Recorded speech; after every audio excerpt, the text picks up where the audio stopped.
Some are funny, while some are just bizarre. Some are intriguing, while some are just very dark and agonizing. Some are morbid, while some are just graceful and pleasant to the eyes and ears. From the 17th century to the Gen Z era, there's a lot going on. You don't want to miss it for any reason, so sit back and enjoy the show. These historical facts, documented events, and random occurrences will leave you awestruck, and it gets better every time the number reduces. Enjoy.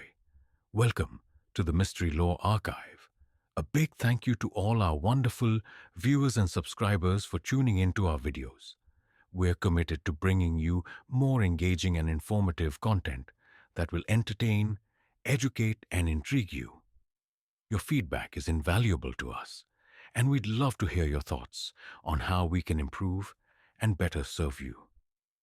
Thank you again for your support, and we look forward to sharing more fascinating mysteries and stories with you. Number 10. The Man Who Survived the Electric Chair. In the small town of St. Martinville, Louisiana, a tragic event occurred in 1944 when pharmacist Andrew Thomas was fatally shot. The case went cold for 9 months, until August 1945, when Willie Francis, a young man with a stutter, was apprehended in Texas on suspicion of narcotics trafficking. The police claimed to have found Thomas's wallet on Francis, although this was never substantiated. During interrogation, Francis initially implicated others in the crime, but his statements were dismissed by the authorities. Later, while being questioned, Francis made a cryptic confession, writing, "It was a secret about me and him." The meaning of this statement remains unclear to this day. Despite making 2 written confessions, Francis maintained his innocence and pleaded not guilty. Many of his supporters believe that he was coerced into making false confessions and that he was actually innocent. During his trial, the court-appointed defense attorneys failed to mount a robust defense, calling no witnesses and raising no objections. The validity of Francis' confessions was not challenged, despite the fact that he had no legal representation at the time. The trial was swift, and Francis was found guilty of murder by an all-white jury after just 2 days. The judge sentenced him to death, disregarding the fact that Francis was only 15 years old at the time of the crime. On May 3, 1946, Francis was subjected to a botched execution by electric chair, with witnesses reporting that he screamed in agony as the current was applied. The chair, known as Gruesome Gertie, was later found to have been improperly set up by a drunken prison guard and inmate. The failed execution sparked outrage, and attorney Bertrand de Blanc took up Francis' case, arguing that it was unjust and unconstitutional to subject him to another execution. De Blanc had a personal connection to the case, having been a close friend of the victim, Andrew Thomas. Despite the controversy, the U.S. Supreme Court rejected de Blanc's appeal. Francis, however, did not want to pursue a new trial and eventually persuaded de Blanc to drop the case. Tragically, Francis was led back to the electric chair on May 9, 1947. In his final days, he spoke to reporter Elliot Chase, saying that he would meet his maker with dignity, wearing his Sunday pants and Sunday heart. At 12:10 p.m. Central Time, Francis was pronounced dead, bringing an end to a tragic and tumultuous chapter in the town's history. Number 9. The first ambulance and its first passenger. In the early 20th century, the city of Vancouver introduced its first auto ambulance, a significant innovation in emergency medical services. However, The vehicle's debut was marred by a tragic incident that would have far-reaching consequences.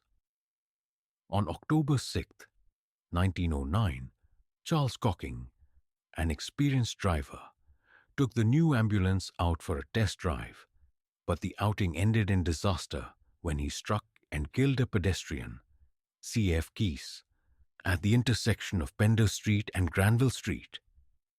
The accident was witnessed by hundreds of people who were shocked and horrified by the scene. According to reports, the ambulance had been traveling between two streetcars when it struck Keys, dragging him for several yards before coming to a stop. The victim suffered severe head injuries and died shortly after the accident. The ambulance, which had been intended to provide emergency medical services, was instead used to transport Keys' body to the undertaker. The incident sparked widespread outrage and raised questions about the safety and reliability of the new ambulance. An investigation revealed that the vehicle had several defects, including noisy and uneven gears, which caused significant vibration, and inadequate springs that failed to absorb shocks, making it unsuitable for use as an ambulance. The city's police and fire committee ultimately decided that the machine was not fit for purpose and should not be accepted. As a result, the ambulance was returned to its manufacturer, and the city replaced it with a new American auto ambulance in July 1910. The new vehicle was similar to those used in Seattle and Portland, and was designed to provide more reliable and safe emergency medical services. The introduction of the new ambulance marked a significant improvement in Vancouver's emergency services. But the memory of the tragic incident that occurred during the first ambulance's test drive would not be forgotten. The ambulance that was involved in the accident had been purchased from Frank Darling and Company, a machinery dealer, for $5,200. It was a state-of-the-art vehicle at the time, with a 6-cylinder, 30-horsepower engine and a body made of English ash with bagwood panels. However, its poor performance and safety record made it unsuitable for use as an ambulance. The city's decision to replace the vehicle was a wise one, and the new ambulance went on to provide reliable and safe emergency medical services to the people of Vancouver. The city's experience with the first ambulance served as a valuable lesson, and subsequent vehicles were subject to rigorous testing and inspection to ensure that they met the highest standards of safety and reliability. The introduction of the new ambulance in 1910 marked a significant milestone in the development of Vancouver's emergency services, and it paved the way for the modern ambulance services that we know today. Number 8. The Iowa thief that was ordered to be compensated $30,000. The Briny family had inherited an old farmhouse in Mahaska County, Iowa, which had been left vacant for over a decade prior to the incident. The house had been boarded up, and no trespassing signs had been posted around the property to deter intruders. However, the farmhouse had fallen into disrepair and had become a frequent target for burglars and break-ins. Marvin Katko, a gasoline station attendant from Eddyville, 7 miles away, had often hunted in the area and had observed the house for several years. He had come to believe that the house was abandoned, given its state of neglect and the overgrown weeds that surrounded it. In 1967, Katko and his friend Marvin McDonough had visited the premises on multiple occasions, helping themselves to old bottles and fruit jars that they added to their collection of antiques. Unbeknownst to them, the Briny family had taken measures to protect their property from further intrusions. Edward Briney, Bertha's husband, had installed a 20-gauge spring-loaded shotgun in the farmhouse, rigging it to fire when the north bedroom door was opened. Bertha had suggested aiming the gun downward, towards an intruder's legs rather than aiming for a fatal shot. On July 16, 1967, Katko and McDonough returned to the farmhouse, intent on stealing more old bottles and dated fruit jars. As Katko entered the bedroom, he triggered the shotgun mechanism, and the gun fired into his right leg at point-blank range. The blast was severe, blowing away much of Katko's leg, including part of his tibia. McDonough helped Katko escape the house, and he was subsequently hospitalized for 40 days to treat his injuries. Katko later sued the Briney family for damages, alleging that they had used excessive force in defending their property. The court ultimately ruled in Katko's favor, determining that the use of deadly force against intruders in an unoccupied property was not reasonable or justified. The court held that while a landowner has no duty to make their property safe for trespassers, they may not set deadly traps against them. The court's decision was based on the principle that human safety takes precedence over property rights.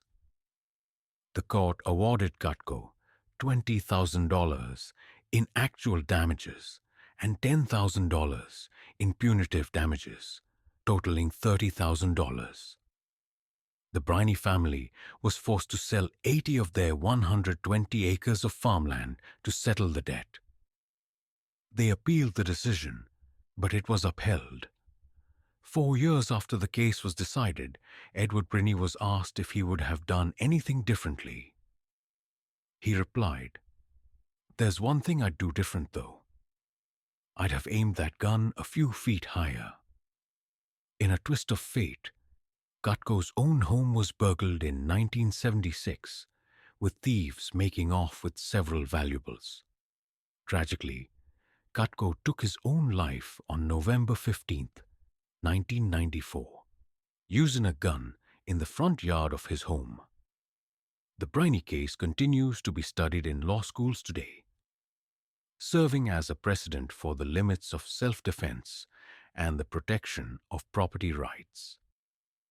In the aftermath of the case, some states attempted to pass legislation to protect property owners in similar situations. The proposed bills, dubbed the Briney Bill, aim to provide greater latitude for property owners to defend their property against intruders. However, these efforts were largely unsuccessful, and the courts have continued to prioritize human safety over property rights. The Briney case remains a landmark decision in the area of tort law, highlighting the complexities and nuances of self-defense and property rights. Number 7. The man who walked 680 miles across Siberia. Robert Abram Bartlett, born on August 15, 1875, in Brigus, Newfoundland and Labrador, was destined for a life at sea. Despite his mother's wishes for him to pursue a career in the ministry, his family's legacy as ship captains in the cod and seal fisheries spanned generations, and it was only natural that Bob would follow in their footsteps. However, Mary Bartlett had other plans for her eldest son and sent him to the Methodist College in St. John's in 1891, hoping he would become a minister. But Bob's true calling was the sea, and he would go on to spend over 50 years of his life navigating the world's most treacherous waters. He became a renowned captain, leading some of the most infamous and daring expeditions to the Arctic.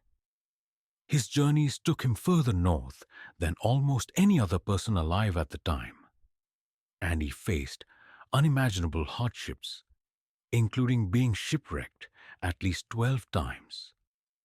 Despite these challenges, Bob persevered, surviving for months in the harsh Arctic environment after his ship was crushed by sea ice. One of his most notable expeditions was the ill-fated Kaluk expedition in 1914, led by Vilhjálmur Stefansson.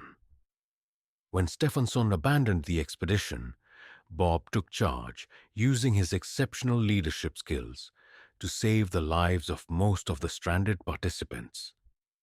After the Kaluk expedition became stranded, Captain Bob Bartlett dispatched search parties to scour the surrounding area for help, but unfortunately, none of them returned. Undeterred, Bartlett took charge and led the remaining group on a treacherous 80-mile journey to a nearby island where they hoped to find safety and shelter. However, the harsh conditions and injuries had taken a devastating toll on his men, leaving them too weak to continue on. With no other option, Bartlett made the courageous decision to set out alone, accompanied by Inuit hunter Kataktovik on a perilous journey to Siberia. The two men embarked on a staggering 680-mile trek, which they completed in just 37 days, braving the unforgiving Arctic landscape and battling against extreme cold, hunger, and fatigue. Upon reaching Siberia, Bartlett managed to arrange a rescue mission. But tragically, by the time they returned to the island where the crew was stranded, more than half of the men had succumbed to the harsh conditions, leaving only a few survivors. The delay had been catastrophic, and the crew had paid a heavy price for the failure of the search parties to return and the time it took for Bartlett to reach Siberia and organize a rescue. Despite the devastating outcome, Bartlett's heroic actions and selfless determination had saved the lives of some of his crew members, and his bravery and leadership in the face of overwhelming adversity would go down in history as one of the most remarkable stories of survival and exploration in the Arctic. Bob's heroism earned him the highest award from the Royal Geographical Society, and he was hailed as a hero by the press and the public.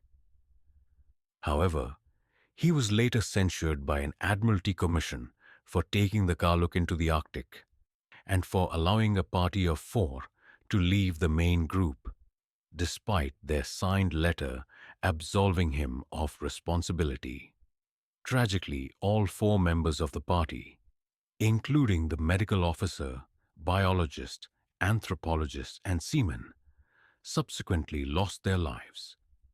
In 1917, Bob rescued the members of Donald Baxter Macmillan's Crocker Land expedition, who had been stuck on the ice for 4 years. From 1925 to 1945, Bob commanded his own schooner, the F.E.M. Morrissey, leading numerous scientific expeditions to the Arctic, sponsored by American museums, the Explorers Club, and the National Geographic Society. He also worked with the United States government to survey the Arctic during World War II. Throughout his life, Bob faced countless challenges and hardships, but he never lost his passion for exploration and the sea. As he once said, "It's all right while you're exploring. You get used to rotten meat, frozen fingers, lice, and dirt. The hard times come when you get back." Despite the difficulties he faced, Bob returned to the Arctic whenever possible, always coming back with valuable photographs, film reels, and scientific data that greatly contributed to the world's understanding of the North.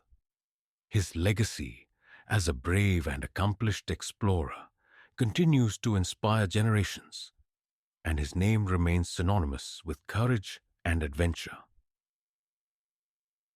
Number 6. Saved by his poop knife while stuck in a blizzard.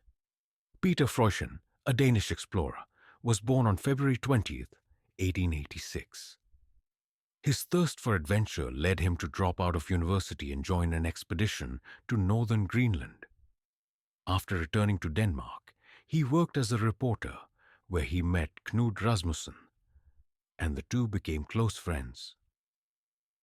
In 1910, they established the North Star trading post in the heart of the Inuvialuit territory in northern Greenland, with Freuchen serving as the chief trader. One of Freuchen's most harrowing experiences was during a map-making expedition with Helge Bangsted and their guides, Akuk and Patlock. While traveling, Freuchen became separated from the group and found himself lost in a storm. Undaunted, he decided to build a shelter and wait for the storm to pass. However, the snow conditions were not suitable for building an igloo, so he had to improvise. Freuchen began digging a depression in the solid snow, creating a makeshift bed. He placed his sled on top of the depression, using it as a roof, and utilized the skin of a bear's head he had killed earlier as a pillow. As he crawled into his makeshift shelter, he pulled his small sleeping bag over the entrance, sealing himself inside. Dressed in 2 layers of fur, with heavy boots and good gloves, Freuchen felt warm and comfortable, and soon fell asleep. However, when he woke up, he was freezing. He realized that his feet no longer hurt, a sign that he was in danger of frostbite. Freuchen tried to exit his shelter, but the snow had drifted over the sled, trapping him inside. He attempted to push the sled away, but it wouldn't budge. He then tried to dig his way out, but the condensation from his breath had turned the walls of the cavity into ice, making it impossible to scratch his way out. In a desperate bid to escape, Freuchen used the bear's skin to create a makeshift tool. He chewed on the edge of the skin until it was saturated with saliva, then let it freeze. Although the skin softened quickly, Freuchen managed to create a small hole.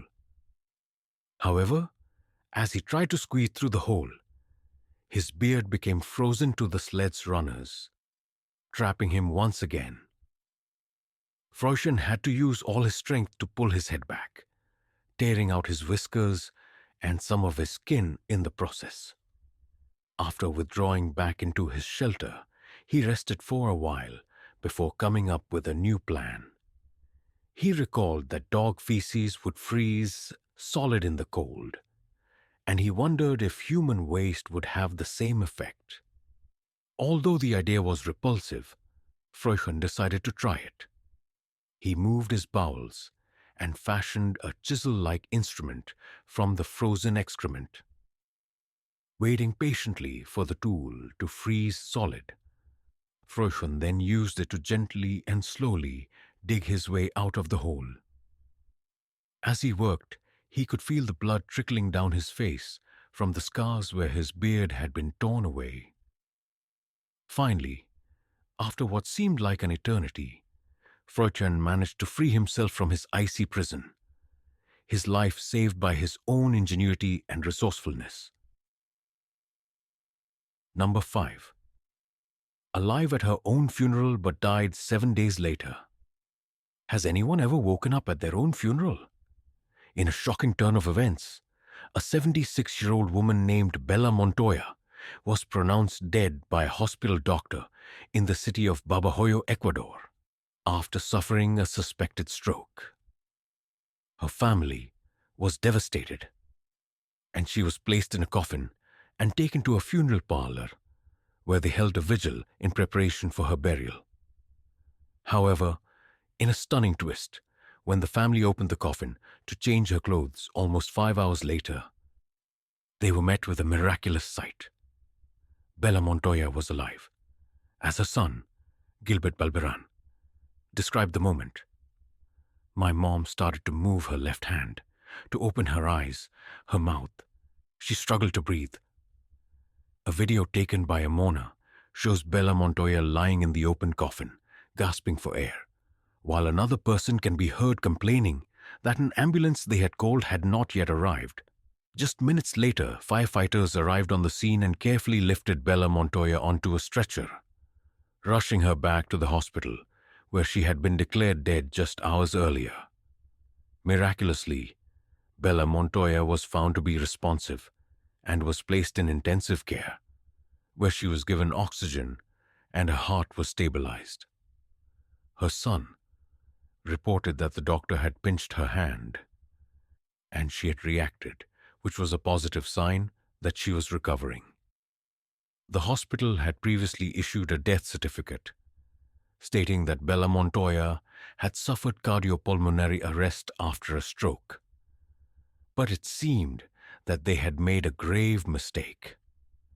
This was not an isolated incident, as just a few months earlier, an 82-year-old woman in New York State was found to be breathing while lying in a funeral home, 3 hours after being pronounced dead at a nursing home. Dr. Stephen Hughes, a senior lecturer in medicine at Anglia Ruskin University's School of Medicine, explained that such cases, although rare, highlight the importance of careful examination to confirm death. Death is a process, he said, and sometimes somebody may look like they're dead, but they're not quite dead. Dr. Hughes emphasized that doctors must follow a rigorous protocol to determine death, including checking for pulse, heart sounds, and breathing effort for at least a minute. However, he noted that certain factors, such as extreme cold or the presence of certain drugs, can make it difficult to determine whether someone has died. In such cases, the body may have an almost imperceptibly slow heart rate, and the examination may need to be carried out with greater care and attention to detail. The Ecuadorian Health Ministry has launched an investigation into the incident, seeking to understand how such a grave mistake could have been made. As for Bella Montoya, she continued treatment but died 7 days later from the same stroke, for real, this time. Number 4. The 17th century. London perverts in the late 17th and early 18th centuries.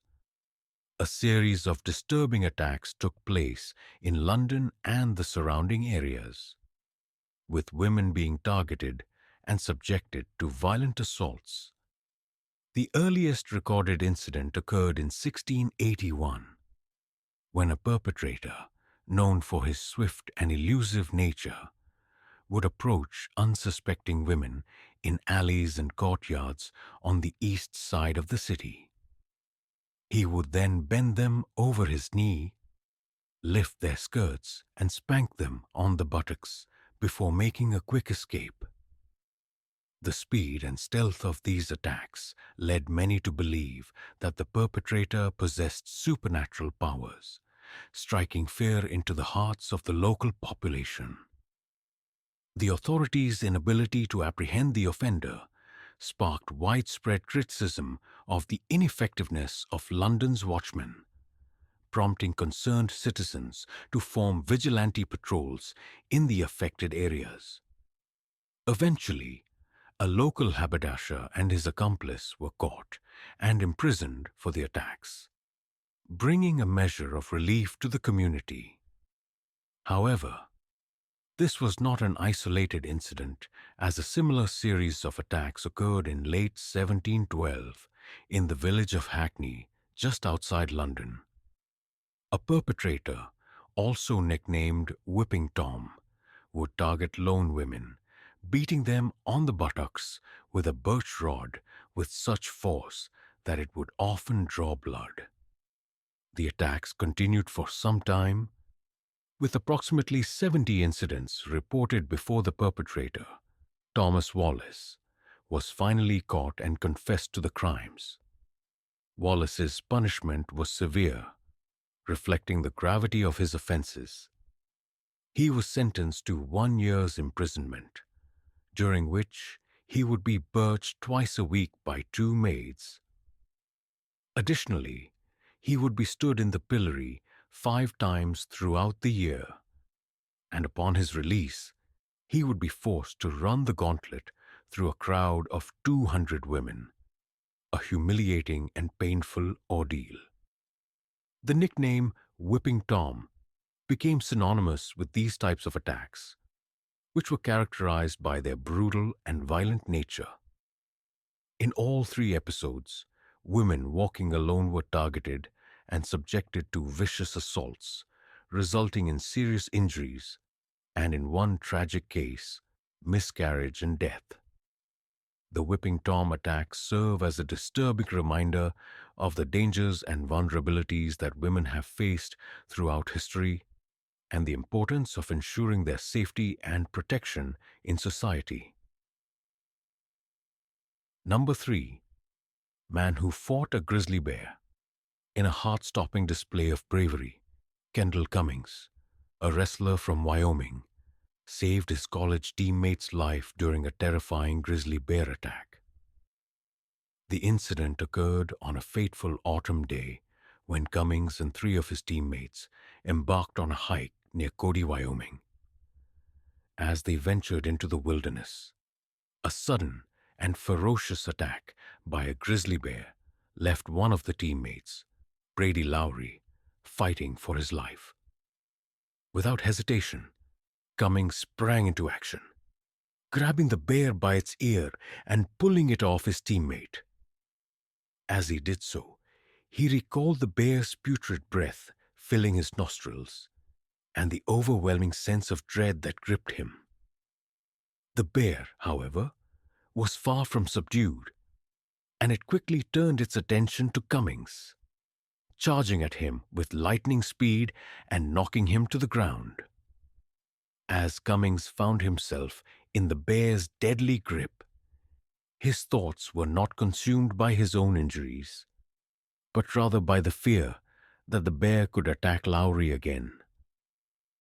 It was this selfless concern for his teammate that drove Cummings to stand up and confront the bear once more, despite the risk to his own life.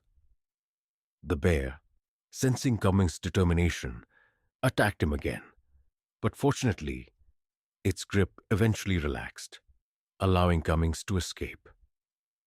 The incident began when Cummings and his teammates were shed, hunting in the Shoshone National Forest. As they wandered through the forest, Cummings and Lowry became separated from the rest of the group, and it was then that the grizzly bear emerged from the underbrush, lunging at Lowry with deadly intent. Cummings' quick thinking and bravery saved his teammate's life, and although both men suffered serious injuries, they miraculously recovered and were able to return to the wrestling mat just 6 months later. Cummings' heroic actions have earned him a national award, and he has spoken publicly about the incident, recalling the details with remarkable clarity. "I jumped down there and grabbed the bear," he said. "I pulled it off of Brady, and then the bear started attacking me. There wasn't a whole lot of thought or anything. It just kind of happened." Despite the trauma they endured, both Cummings and Lowry have made a remarkable recovery, with Lowry even earning All-American status in his weight class at the national tournament. Cummings, too, has returned to competition, and although he did not qualify for the national tournament, he is grateful for the experience and the recognition he has received. "It was awesome, and I'm super grateful," he said. "It's been awesome watching Brady do what he did." Number 2.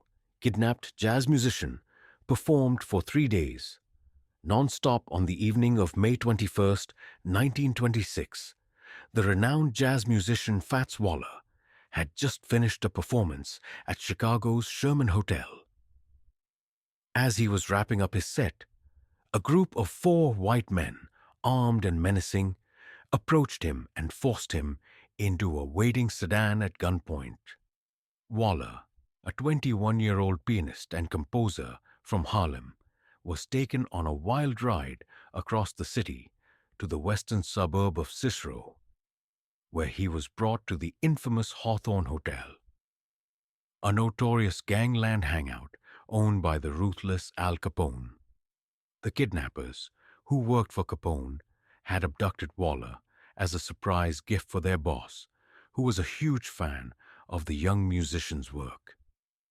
Waller, known for his mastery of the stride piano technique and his charismatic stage presence, had already made a name for himself in the jazz world with hits like Ain't Misbehavin' and Honeysuckle Rose. As he arrived at the Hawthorne, he found himself in the midst of a lavish party, with Capone and his associates reveling in the midst of Prohibition-era excess. Despite his initial fear, Waller was treated relatively well by his captors, who kept him fed and liquored up throughout his 3-day ordeal. He was forced to entertain the partygoers with his music, playing for hours on end as the revelry continued around him. At one point, he even curled up on the piano bench to catch a few winks, only to be awakened by the ongoing celebration and compelled to continue performing. As the party finally began to wind down, Waller was driven back to the Sherman Hotel, where he had been kidnapped just days before. As a parting gift, the partygoers showered him with thousands of dollars in tips, a small token of their appreciation for his entertainment. The incident marked a bizarre and unforgettable encounter between Waller and Capone, two larger-than-life figures from different worlds who would never meet again. The Hawthorne Hotel, meanwhile, would soon become the site of a notorious gangland attack, as rival factions clashed in a hail of bullets just 4 months after Waller's kidnapping. Capone, who was present at the shooting, managed to escape unscathed, but the incident would draw the attention of the FBI and Capone's arch-nemesis, Eliot Ness. As for Waller, he would go on to enjoy a long and storied career, touring the United States and Europe until his untimely death in 1943. Despite the ordeal he endured at 1943, the hands of Capone's henchmen, Waller never forgot the strange and surreal experience of being kidnapped by the notorious gangster and forced to perform for his entertainment. Before I spill the first, do you think I left out any enthralling incidents? Drop them in the comment section and I might do a part 2. Number 1. Hollywood show saves man from death penalty. Mistaken identity putting a lot of people into trouble didn't start today. It can lead to being a victim of circumstance as well as innocence. But for a dash of Hollywood magic, a young man's life would have been turned upside down. He was accused of a crime he didn't commit. Juan Catalan, a devoted father and Dodgers fan, found himself at the center of a whirlwind investigation, facing the very real possibility of the death penalty. But as the evidence mounted against him, Catalan remained steadfast in his claim of innocence, and it would take a remarkable combination of luck, determination, and a cameo appearance on a popular TV show to ultimately clear his name. On May 12, 2003, the Los Angeles Dodgers took on the Atlanta Braves at Dodger Stadium, while the HBO series Curb Your Enthusiasm was filming an episode called The Carpool Lane in the same vicinity. Meanwhile, in the Sun Valley neighborhood of California, a young woman named Martha Puebla was tragically murdered. As it turned out, Puebla had testified against Catalan's brother Mario in a murder case involving gang violence just a week prior to her death, seemingly giving Juan a motive for the crime. Catalan was arrested several weeks later, despite his protests of innocence. He claimed to have been at the Dodgers game with his 6-year-old daughter, his cousin, and his friend Ruben, watching the Braves defeat the Dodgers 11-4. After the game, he said he stopped to buy baseball cards for his daughter, called his girlfriend, drove his cousin home, and then returned to his own home. Catalan even presented the Dodgers tickets as evidence of his alibi, but the prosecution was skeptical, arguing that he could have simply purchased the tickets without attending the game. The case against Catalan seemed airtight, with the prosecutor, Beth Silverman, boasting a 100% conviction rate and determined to keep it that way. Catalan's lawyer, Todd Melnick, knew they were in for an uphill battle, saying, "We were in for an enormous fight." The prosecutor they had assigned to the case had never lost. She liked to pick off people with the death penalty. Without a solid alibi, Catalan was facing the very real possibility of the death penalty. However, Catalan remembered a crucial detail from the game that would ultimately prove to be his saving grace. He recalled that someone in his section at the stadium mentioned that Super Dave Osborne, aka the late Bob Einstein, who played Larry Funkhauser on Curb Your Enthusiasm, was at the game. This sparked an idea in Melnick's mind, and he quickly contacted the Dodgers Media Relations Department to inquire about any filming that may have taken place at the stadium on May 12, 2003. The department informed Melnick that the production company was HBO, and from there, Melnick had a meeting with Larry David and the producers of Curb Your Enthusiasm to request footage from that day. In a stunning turn of events, the footage revealed Catalan and his daughter at the snack stand, providing irrefutable evidence of his alibi. Melnick exclaimed, "I really did jump out of my chair." I pointed at the screen and said, "That's him right there. Roll that tape back." This combined with cell phone records showing that Catalan's phone had pinged a tower near Dodger Stadium at 10:12 p.m., just 31 minutes before Puebla's murder, which was committed approximately 20 miles away, was enough to get the charges against him dropped. With his name finally cleared, Catalan was released from jail after 6 months of imprisonment and awarded a $320,000 settlement from a lawsuit against the police force and the city of Los Angeles.